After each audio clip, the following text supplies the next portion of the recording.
बताएं कि railway junction Bahawal नगर जो कि बड़े सगीर पाको हिंद का बड़ा जंक्शन है, अरसे दराज से वीरानियों का शिकार है।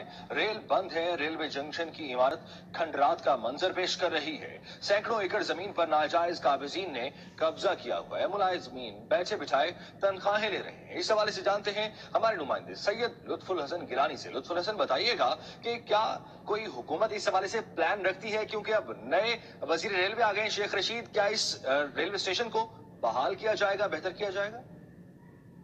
जी बिल्कुल, बहावल नगर जंक्शन जो है वो बड़े सगीर पाको हिंद का बड़ा जंक्शन है। यहाँ पर इंटरनेशनल ट्रैक मौजूद है जिस पर दिल्ली से लेकर कराची तक ट्रेन किसी वक्त में आया जाया करती थी। इस ट्रैक पर माल बरदार गाड़ियां भी जाया करती थी।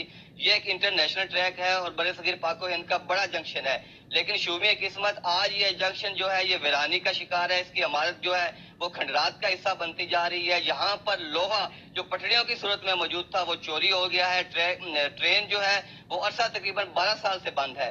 यहाँ पे जो लोग हैं उनका कहना यह है कि वो इस ट्रेन के बंद होने की वजह से उनको सफर में आने जाने के लिए मुश्किलात का सामना है।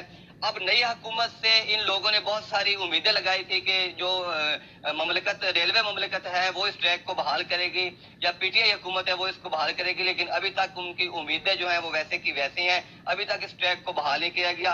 लोगों ने हुकूमत पाकिस्तान से, वजीर रेलवे से भरपूर मुतालबा किया है कि इस ट्रैक को जल्द अज जल्द बहाल किया जाए। सही, बहुत शुक्रिया, आप हमें अपडेट कर रहे थे।